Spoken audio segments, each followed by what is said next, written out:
cùng đi với tôi trên đường đời tăm tối mịt mù. Lạ thay ơn Chúa sâu rộng vô biên, Ngài luôn luôn mở lối cho tôi. Chúa là đấng dẫn chân, giữ tôi cần mỗi bước bên Ngài. Bằng tình yêu với năng lượng tươi mới, Ngài luôn luôn mở lối, ngày đêm dẫn dắt tôi.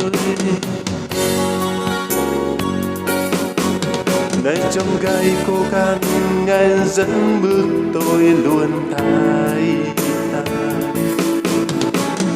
Nơi hoang vu, Chúa khiến suối reo vui tươi. Mọi điều đời này sẽ qua, nhưng lời Chúa mãi không phai tàn. Ngày hôm nay, ngày ban phước tươi mới, Chúa cùng đi với tôi trên đường đời tăm tối mịt mù. Lạ thay ơn Chúa sâu rộng vô biên, Ngài luôn luôn mở lối cho tôi. Chúa là đấng dẫn chân, giữ tôi cần mỗi bước bên Ngài. Bằng tình yêu với năng lượng tươi mới, Ngài luôn luôn mở lối, ngày đêm dẫn dắt tôi.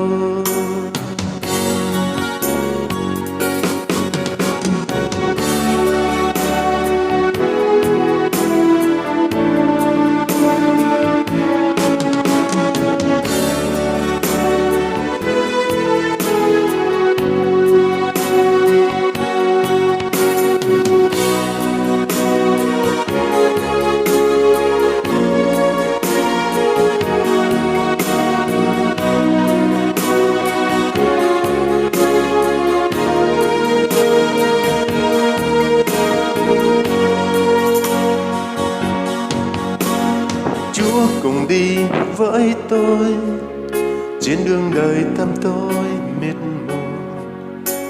Lạ thay ơn Chúa sâu rộng vô biên, Ngài luôn luôn mở lối cho tôi. Chúa là đấng dẫn chân, giữ tôi cần mỗi bước bên Ngài. Bằng tình yêu với năng lượng tươi mới, Ngài luôn luôn mở lối, ngày đêm dẫn dắt tôi.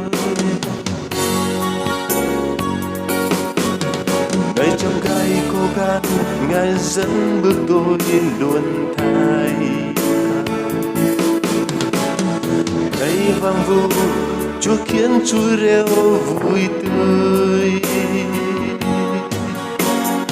Mọi đời này sẽ qua, nhưng lời Chúa mãi không phai tàn.